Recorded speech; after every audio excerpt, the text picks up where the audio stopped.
Hi hello ಸ್ನೇಹಿತರೆ, welcome back to Shubha channel. ಸ್ನೇಹಿತರೆ, ಈ ದಿನ ವಿಡಿಯೋದಲ್ಲಿ ವಾರಾಹಿ ದೇವಿಯ ತುಂಬಾ ಪವರ್ಫುಲ್ ಆದ ಮಂತ್ರವನ್ನು ತಿಳಿಸ್ಕೊಡ್ತಾ ಇದ್ದೀನಿ. ಈ ಮಂತ್ರವನ್ನು ನೀವು 3 ನಿಮಿಷ ಹೇಳಿದ್ರೆ ಸಾಕು. ಅದು ಶಕ್ತಿವಂತ ಮಂತ್ರ ಅಂತಲೇ ಹೇಳ್ಬೋದು. 3 ಮ್ಯಾಜಿಕಲ್ ವರ್ಡ್ ಅಂತಂದರೆ 3 ಪದಗಳು ಹೇಳಿದ್ರೆ ಸಾಕು, ನಿಮ್ಮ ಆ ದಿನದ ಲಕ್ಕೇ ಚೇಂಜ್ ಆಗುತ್ತೆ ಅಂತಲೇ ಹೇಳ್ಬೋದು. ನೀವು ಅಂದುಕೊಂಡ ಕೆಲಸದಲ್ಲಿ ಜಯ ಸಿಗುತ್ತೆ ಅಂತಲೇ ಹೇಳ್ಬೋದು. ಸ್ನೇಹಿತರೆ, ಬೆಳಗ್ಗೆ ಎದ್ದ ತಕ್ಷಣ ಈ 3 ಪದಗಳನ್ನು ಯಾರು ಹೇಳ್ತಾರೋ ಅವರ ಜೀವನ ತುಂಬ ಎತ್ತರದಲ್ಲಿರುತ್ತೆ. ಹೇಳುವಂಥ ಈ ಒಂದು ಅದ್ಭುತವಾದ 3 ಪದಗಳು ಮಹಾ ಮಂತ್ರಗಳಿವು. ಈ 3 ಪದಗಳು ನಂಬಿಕೆ ಇಟ್ಟು ಹೇಳೋದ್ರಿಂದ ನೀವು ಆ ದಿನ ಏನು ಅಂದುಕೊಂಡ್ರೆ ಅದೆಲ್ಲ ಕೆಲಸಗಳು ನಿಮಗೆ ಜಯ ಸಿಗುತ್ತೆ ಅಂತಲೇ ಹೇಳಿ. ವಾರಾಹಿ ದೇವಿಯ ಮಂತ್ರವನ್ನು ಯಾವ ಸಮಯದಲ್ಲಿ ಹೇಳಬೇಕು, ಎಷ್ಟು ಸಾರಿ ಹೇಳಬೇಕು ಅಂತಲೂ ತಿಳಿಸ್ಕೊಡ್ತಾ ಇದ್ದೀನಿ. ಈ ಮಂತ್ರ ಹೇಳೋದಕ್ಕೆ ನಿಮಗೆ ಯಾವುದೇ ಥರದ ಸ್ನಾನ ಬೇಡ, ಪೂಜೆ ಬೇಡ. ಯಾಕೆ ಅಂತಂದರೆ ಇದನ್ನು ಬೆಳಗ್ಗೆ ಎದ್ದು ಕೂಡಲೇ ಹಾಸಿಗೆ ಮೇಲೆ ಕೂತ್ಕೊಂಡು ಹೇಳುವಂಥ ಮಂತ್ರ ಇದು. ಹಾಗಾಗಿ ಇದಕ್ಕೆ ಸ್ನಾನ ಮಾಡೇ ಹೇಳಬೇಕು, ಪೂಜೆ ಮಾಡಿ ಹೇಳಬೇಕು ಅಂತ ಏನೂ ಇಲ್ಲ ಸ್ನೇಹಿತರೆ. ನೀವು ಬೆಳಗ್ಗೆ ಎದ್ದು ಬಲಗಡೆ ತಿರ್ಕೊಂಡು ಹಾಸಿಗೆ ಮೇಲೆ ಕೂತ್ಕೊಂಡು ನಿಮ್ಮ ಅಂಗೈಯನ್ನು ನೋಡ್ತಾ ಈ ಒಂದು ಚಿಕ್ಕ ಮಂತ್ರವನ್ನು ಹೇಳಿದ್ರೆ ಸಾಕು, ನಿಮ್ಮ ಆ ದಿನದ ಕೆಲಸಗಳು ಎಲ್ಲ ಕೆಲಸಗಳಲ್ಲೂ ಜಯ ಸಿಗುತ್ತೆ. ಮಂತ್ರವನ್ನು ನೀವು ಪ್ರತಿದಿನ ಹೇಳ್ತಾ ಇದ್ದರೆ ನಿಮ್ಮ ಜೀವನದಲ್ಲಿ ಸೋಲೆ ಅನ್ನೋದಿರಲ್ಲ ಸ್ನೇಹಿತರೆ. ನೀವು ಏನನ್ನು ನೆನೆಸ್ಕೊಂಡ್ರೆ ಅದೆಲ್ಲವನ್ನು ನಡೆಯುತ್ತೆ. ನೀವು ಏನು ಬಯಸಿದ್ದು ನಿಮ್ಮ ಕೈಗೆ ಸಿಗ್ತಾ ಹೋಗುತ್ತೆ. ಹಂಗಾಗಿ ತುಂಬಾ ಪವರ್ಫುಲ್ ಮಂತ್ರ ಅಂತಲೇ ಹೇಳ್ಬೋದು. ಯಾರು ನಂಬಿಕೆಯಿಂದ ಹೇಳ್ತೀರಿ ಅವರಿಗೆ ಖಂಡಿತ ದೇವರು ವಾರಾಹಿ ದೇವಿ ಒಳ್ಳೇದು ಮಾಡೇ ಮಾಡ್ತಾಳೆ ಅಂತಲೇ ಹೇಳ್ಬೋದು. ಹಾಗಾಗಿ ಈ ವಿಶೇಷ ಮಂತ್ರವನ್ನು ಎಲ್ಲರೂ ಹೇಳ್ಕೊಳ್ಳಿ, ಅದರ ಫಲವನ್ನು ಎಲ್ಲರೂ ಅನುಭವಿಸಿ. ತುಂಬ ಜನ ಇದರಿಂದ ತುಂಬಾ ಒಳ್ಳೆಯದಾಗಿದೆ. ಸಾವಿರಾರು ಜನಕ್ಕೆ ವಾರಾಹಿ ದೇವಿ ಒಳ್ಳೇದು ಮಾಡಿದ್ದಾಳೆ. ಹಾಗಾಗಿ ನಿಮಗೂ ಕೂಡ ನಿಮ್ಮ ಕಷ್ಟಗಳನ್ನು ಕಳೆದು ನಿಮಗೂ ಕೂಡ ಒಳ್ಳೇದು ಮಾಡಲಿ ವಾರಾಹಿ ದೇವಿ ಅಂತ ತಿಳಿಸ್ಕೊಡ್ತಾ ಇದ್ದೀನಿ. ಮಂತ್ರವನ್ನು ಬೆಳಗ್ಗೆನೇ ನೀವು ಎದ್ದು ಬಲಗಡೆ ತಿರ್ಕೊಂಡು ಎದ್ದು ಕೂತ್ಕೊಂಡು ನೀವು ಅಂಗೈಯನ್ನು ರಬ್ ಮಾಡಿ ನೀವು ಅದನ್ನು ಮುಖಕ್ಕೆಲ್ಲ ಸವರ್ಕೊಳ್ತಾ ಬನ್ನಿ. ಈ ರೀತಿಯಾಗಿ ರಬ್ ಮಾಡೋದ್ರಿಂದ ನಿಮಗೆ ಅಲ್ಲಿ ಶಾಖ ಉಂಟಾಗುತ್ತೆ. ಹಾಗಾಗಿ ನೀವು ಅದನ್ನೆಲ್ಲ ಮುಖಕ್ಕೆ ಸವರ್ಕೊಂಡು ನೀವು ಅಂಗೈಯನ್ನು ನೋಡ್ತಾ ಈ ಮಂತ್ರವನ್ನು ಹೇಳ್ಬೇಕಾಗತ್ತೆ. ತುಂಬಾ ಚಿಕ್ಕ ಮಂತ್ರ, ದೊಡ್ಡ ಮಂತ್ರ ಏನೂ ಇಲ್ಲ ಸ್ನೇಹಿತರೆ, ತುಂಬಾ ಚಿಕ್ಕದಾಗಿದೆ. ಹಾಗಾಗಿ ಬೆಳಗ್ಗೆ ಒಬ್ಬೊಬ್ಬರು ಮೊಬೈಲ್ ನೋಡ್ತಿರ್ತಾರೆ, ಇನ್ನೊಬ್ಬರು ಇನ್ನೇನೋ ಯೋಚನೆ ಮಾಡ್ತಿರ್ತಾರೆ.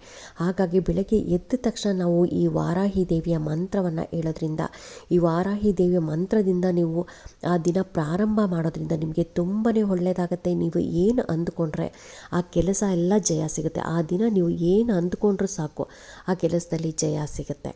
ಮಂತ್ರ ಹೀಗಿದೆ ನೋಡಿ ಸ್ನೇಹಿತರೆ. ಏಂ ಶ್ರೀಂ ಬ್ರೀಝಿ ಕ್ಲೀಂ. ಏಂ ಶ್ರೀಂ ಬ್ರೀಝಿ ಕ್ಲೀಂ.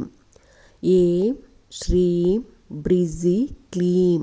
ಈ ಮಂತ್ರವನ್ನು ನೀವು ಬೆಳಗ್ಗೆ ಅಂಗೈ ನೋಡ್ತಾ ನೀವು ಈ ಮಂತ್ರವನ್ನು ಹೇಳ್ಕೋಬೇಕಾಗತ್ತೆ. ತುಂಬಾ ಶಕ್ತಿಯುತವಾದ ಅದ್ಭುತವಾದ ಬೀಜ ಮಂತ್ರಗಳು ಸ್ನೇಹಿತರೆ, ತುಂಬಾ ಶಕ್ತಿ ಇದೆ. ಹಾಗಾಗಿ ಈ ಪದಗಳ ಅರ್ಥವನ್ನು ನೋಡೋಣ ಬನ್ನಿ. ಏಂ ಅಂದರೆ ಸರಸ್ವತಿ ದೇವಿ ಅನುರೂಪವಾಗಿದೆ. ಏಂ ಅಂದರೆ ಒಂದು ಗುರಿ. ನಾವು ಯಾವುದೇ ಒಂದು ಕೆಲಸವನ್ನು ಕಾರ್ಯಸಿದ್ಧಿ ಮಾಡ್ಕೋಬೇಕು, ಗುರಿ ಮುಟ್ಟಬೇಕು ಅಂತಂದರೆ ನಾವು ಈ ಏಮ್ ಅನ್ನೋ ಪದವನ್ನು ಪಠಣೆ ಮಾಡಬೇಕಾಗತ್ತೆ. ಮತ್ತು ಇನ್ನೊಂದು ಅಕ್ಷರ ಅಂತಂದರೆ ಶ್ರೀಂ. ಶ್ರೀಂ ಅನ್ನುವ ಬೀಜ ಮಂತ್ರ ಲಕ್ಷ್ಮೀ ದೇವಿಗೆ ಅನುರೂಪವಾಗಿದೆ. ಲಕ್ಷ್ಮೀ ದೇವಿ ಅಂದರೆ ನಮಗೆ ಸಂಪತ್ತು, ಸಮೃದ್ಧಿ, ಐಶ್ವರ್ಯ, ಹಾಗೆಯೇ ಸೌಂದರ್ಯ ಎಲ್ಲವನ್ನು ಕೊಡುವಂಥ ತಾಯಿ ಅಂತಲೇ ಹೇಳ್ಬೋದು. ಹಾಗಾಗಿ ಶ್ರೀಂ ಅನ್ನೋ ಅಕ್ಷರ ನಾವು ಉಚ್ಚಾರಣೆ ಮಾಡೋದ್ರಿಂದ ನಮ್ಮ ಎಲ್ಲ ಕೆಲಸಗಳು ನಮಗೆ ಮಹಾಲಕ್ಷ್ಮಿ ವಾರಾಹಿ ದೇವಿ ನಮಗೆ ಎಲ್ಲವನ್ನು ಕರುಣಿಸ್ತಾಳೆ ಅಂತಲೇ ಹೇಳ್ಬೋದು ಸ್ನೇಹಿತರೆ. ಬ್ರೀಝಿ ಅಂದರೆ ಹುಟ್ಟು, ಮರು ಹುಟ್ಟು. ವ್ಯಾವಹಾರಿಕ ಬುದ್ಧಿ ಅಂದರೆ ಫೈನಾನ್ಷಿಯಲ್ ಮೈಂಡ್ಸೆಟ್, ರೀಬರ್ತ್ ಅಂತ ಅರ್ಥ.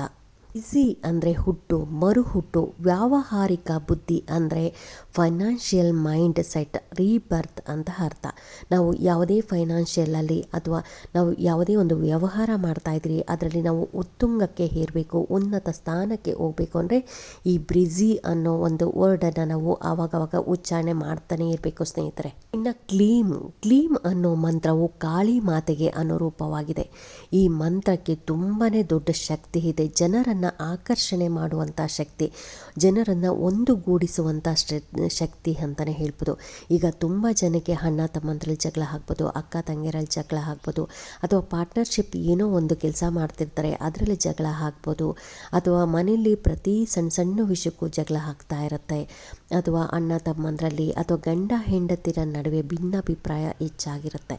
ಅಂಥವರು ಈ ಕ್ಲೀನ್ ಮಂತ್ರವನ್ನು ನಿಯಮಿತವಾಗಿ ಪಠಿಸಿದ್ರೆ ಎಲ್ಲವೂ ಒಳ್ಳೆಯದಾಗುತ್ತೆ. ಇನ್ನು ಬೆಳಗ್ಗೆ ಎದ್ದ ಕೂಡಲೇ ಈ ಮಂತ್ರಕ್ಕೆ ಸ್ನಾನ ಬೇಡ, ಪೂಜೆ ಬೇಡ. ಬೆಳಗ್ಗೆ ಎದ್ದು ಬಲಗಡೆ ತಿರ್ಕೊಂಡು ನೀವು ಈ ಮಂತ್ರವನ್ನು ಅಂಗೈ ನೋಡ್ತಾ ನೀವು ಹೇಳೋದ್ರಿಂದ ಏಂ ಶ್ರೀಂ ಬ್ರೀಝಿ ಕ್ಲೀಮ್ ಈ ಮಂತ್ರವನ್ನು ನೀವು ಅಟ್ಲೀಸ್ಟ್ ಕನಿಷ್ಠ ಪಕ್ಷ ಅಂದರೆ ನೀವು 3 ನಿಮಿಷ ಹೇಳಬೇಕಾಗತ್ತೆ ಸ್ನೇಹಿತರೆ. ಈ ರೀತಿಯಾಗಿ ನಿಮಗೆ ಎಷ್ಟು ದಿನ ಆಗುತ್ತೋ ಅಷ್ಟು ದಿನ ಹೇಳ್ಬೋದು. ಇದನ್ನು ಇಷ್ಟೇ ದಿನ ಹೇಳಬೇಕು ಅಂತ ಏನಿಲ್ಲ. ಇನ್ನು ನೀವು ಅದನ್ನು ಬೆಳಗ್ಗೆನೂ ಹೇಳ್ಬೋದು, ಅಥವಾ ಬೆಳಗ್ಗೆ ಹೇಳಿದ್ರೆ ತುಂಬಾ ಒಳ್ಳೆಯದು. ನೀವು ಬೆಳಗ್ಗೆ ಹೇಳೋಕ್ಕಾಗಲಿಲ್ಲ ಅಂದರೆ ಅಟ್ಲೀಸ್ಟ್ ನೀವು ರಾತ್ರಿ ಮಲಗೋ ಸಮಯದಲ್ಲಿ ಕೂಡ ಹೇಳ್ಬೋದು. ಹಾಗಾಗಿ ಈ ಮಂತ್ರವನ್ನು ನೀವು ನಿಯಮಿತವಾಗಿ ಪಠಿಸ್ತಾ ಬನ್ನಿ. ನಿಮಗೆ ಇಷ್ಟೇ ನಿಮಿಷ ಅಂತ ಟೈಮ್ ಇಲ್ಲ ಸ್ನೇಹಿತರೆ, 3 ನಿಮಿಷ, 5, 10, 15 ಈ ರೀತಿಯಾಗಿ ನೀವು ನಿಯಮಿತವಾಗಿ ಈ ಮಂತ್ರವನ್ನು ಪಠಿಸ್ತಾ ಬನ್ನಿ. ಅದರಲ್ಲೂ ವಾರಾಹಿ ದೇವಿಯ ತುಂಬಾ ಶಕ್ತಿಯುತವಾದ ಮಂತ್ರ ಅಂತಲೇ ಹೇಳ್ಬೋದು. ಈ ಮಂತ್ರ ಪಠಿಸೋದ್ರಿಂದ ನಿಮ್ಮ ಎಲ್ಲ ಕೆಲಸದಲ್ಲಿ ನೀವು ಆ ದಿನ ಏನು ಅಂದುಕೊಂಡು ಬೆಳಗ್ಗೆ ನೀವು ಈ ಮಂತ್ರದಿಂದ ಶುರು ಮಾಡಿ ನೀವು ಆ ದಿನ ಎಲ್ಲ ನಿಮಗೆ ಜಯ ಸಿಗುತ್ತೆ. ನೀವು ಏನು ಅಂದುಕೊಂಡ್ರೆ ಅದೆಲ್ಲ ಆಗ್ತಾ ಇರುತ್ತೆ. ಅಂದರೆ ನೀವು ಇದು ಒಂದೇ ದಿನಕ್ಕೆ ಆಗುತ್ತೆ ಅಂತಲ್ಲ ಸ್ನೇಹಿತರೆ, ನೀವು ಸ್ವಲ್ಪ ದಿನ ಪಠಿಸ್ತಾ ಬನ್ನಿ. ಈ ಮಂತ್ರ ನಿಮಗೆ ಸಿದ್ಧಿ ಆಗುತ್ತೆ. ಸಿದ್ಧಿ ಆಗಿದ್ದ ತಕ್ಷಣ ನಿಮಗೆ ಈ ಮಂತ್ರದ ಫಲ ಕೂಡ ಸಿಗ್ತಾ ಹೋಗುತ್ತೆ. ಅದರಲ್ಲೂ ತುಂಬಾ ಪವರ್ಫುಲ್ ಮಂತ್ರ ಇದು. ಪ್ರತಿ ವಿಡಿಯೋದಲ್ಲೂ ಹೇಳ್ತೀನಿ ಸ್ನೇಹಿತರೆ, ನೀವು ಯಾವುದೇ ಒಂದು ಇದೇ ಮಂತ್ರ ಅಂತಲ್ಲ, ನೀವು ಯಾವುದೇ ಒಂದು ನಂಬಿಕೆಯಿಂದ ಯಾವುದೇ ಒಂದು ಕೆಲಸ ಮಾಡಿದ್ರೂ ನಿಮ್ಗೆ ಅದರಲ್ಲಿ ಜಯ ಸಿಗುತ್ತೆ. ಹಾಗಾಗಿ ಈ ಮಂತ್ರವನ್ನು, ವಾರಾಹಿ ದೇವಿಯ ಶಕ್ತಿಯುತವಾದ ಮಂತ್ರವನ್ನು ನೀವು ಪ್ರತಿದಿನ ಬೆಳಗ್ಗೆ ನೀವು ಈ ರೀತಿಯಾಗಿ ನಿಯಮಿತವಾಗಿ ನೀವು 3 ನಿಮಿಷ ಪಠಿಸ್ತಾ ಬನ್ನಿ. ನಿಮಗೆ ಸ್ವಲ್ಪ ದಿನದಲ್ಲೇ ಇದರ ರಿಸಲ್ಟ್ ಸಿಗುತ್ತೆ ಅಂತಲೇ ಹೇಳ್ಬೋದು. ಇದರಿಂದ ನನಗೂ ಕೂಡ ಒಳ್ಳೆಯದಾಗುತ್ತೆ. ನಾನು ಕೂಡ ಈ ಮಂತ್ರವನ್ನು ಹೇಳ್ಕೊಂಡಿದ್ದೀನಿ, ನನಗೂ ಕೂಡ ಒಳ್ಳೆಯದಾಗಿದೆ. ಸಾವಿರಾರು ಜನಕ್ಕೆ ವಾರಾಹಿ ದೇವಿ ಒಳ್ಳೇದು ಮಾಡಿದ್ದಾಳೆ. ನಾವು ಅಮ್ಮ ಅಂತ ಕರೆದ್ರೆ ಸಾಕು, ವಾರಾಹಿ ದೇವಿ ನಮ್ಮ ಕೈ ಬೀಸಿ ನಮ್ಮನ್ನು ಕರೆದು ಒಳ್ಳೇದು ಮಾಡ್ತಾಳೆ ಅಂತಲೇ ಹೇಳ್ಬೋದು. ಹಾಗಾಗಿ ಎಲ್ಲರೂ ಈ ವಾರಾಹಿ ದೇವಿಯ ಮಂತ್ರವನ್ನು ಪಠಿಸಿ ಎಲ್ಲರಿಗೂ ಒಳ್ಳೆಯದಾಗಲಿ. ನೋಡಿ ಸ್ನೇಹಿತರೆ, ನಾವು ಯಾವುದೇ ಒಂದು ದುಡ್ಡು ಖರ್ಚು ಮಾಡಬೇಕಾಗಿಲ್ಲ, ಅಥವಾ ದೇವಸ್ಥಾನಕ್ಕೆ ಹೊರಗಡೆ ಹೋಗಬೇಕು ಆ ಥರ ಏನೂ ಇಲ್ಲ. ನಾವು ಬೆಳಗ್ಗೆ ಎದ್ದ ತಕ್ಷಣ ನೀವು ಒಂದು 3 ನಿಮಿಷ ನೀವು ಈ ಮಂತ್ರವನ್ನು ಅಂಗೈ ನೋಡ್ತಾ ಹೇಳಿದ್ರೆ ಸಾಕು, ಆ ದಿನದ ಕೆಲಸದಲ್ಲಿ ನಿಮಗೆ ಜಯ ಸಿಗ್ತಾ ಹೋಗುತ್ತೆ. ನೀವು ಏನು ಅಂದುಕೊಂಡ್ರೆ ಆ ಕೆಲಸ ನಿಮಗೆ ಆಗುತ್ತೆ ಸ್ನೇಹಿತರೆ. ಹಾಗಾಗಿ ಎಲ್ಲರೂ ವಾರಾಹಿ ದೇವಿಯ ಈ ಪವರ್ಫುಲ್ ಮಂತ್ರವನ್ನು ಎಲ್ಲರೂ ಹೇಳ್ಕೊಳ್ಳಿ. ವಾರಾಹಿ ದೇವಿ ಎಲ್ಲರಿಗೂ ಒಳ್ಳೇದು ಮಾಡಿ. ಯಾಕೆಂದರೆ ತುಂಬ ಜನ ಕಷ್ಟಪಡ್ತಾ ಇದ್ದಾರೆ. ಹಾಗಾಗಿ ಅವರ ಕಷ್ಟಗಳನ್ನೆಲ್ಲ ವಾರಾಹಿ ದೇವಿ ಬಗೆಹರಿಸಲಿ, ವಾರಾಹಿ ದೇವಿ ಎಲ್ಲರಿಗೂ ಆಶೀರ್ವಾದ ಮಾಡಲಿ ಅಂತ ಹೇಳ್ತಾ ಈ ವಿಡಿಯೋ ಹೇಗೆ ಅನ್ನಿಸ್ತು ಅಂತ ನೀವು ಕಾಮೆಂಟ್ ಸೆಕ್ಷನಲ್ಲಿ ಕಾಮೆಂಟ್ ಮಾಡಿ, ಲೈಕ್ ಮಾಡಿ, ಶೇರ್ ಮಾಡಿ, ಸಬ್ಸ್ಕ್ರೈಬ್ ಮಾಡಿ. Thank you friends. ಇನ್ನೂ ಹೆಚ್ಚು ಜನರಿಗೆ ನನ್ನ ವಿಡಿಯೋ ಶೇರ್ ಮಾಡಿ. ಇನ್ನೂ ಯಾರೆಲ್ಲ ನನ್ನ ಚಾನಲ್ಗೆ ಸಬ್ಸ್ಕ್ರೈಬ್ ಮಾಡ್ಕೊಂಡಿಲ್ಲ ಪ್ಲೀಸ್ ಎಲ್ಲರೂ ಸಬ್ಸ್ಕ್ರೈಬ್ ಮಾಡ್ಕೊಳ್ಳಿ, ಲೈಕ್ ಮಾಡಿ, ಶೇರ್ ಮಾಡಿ.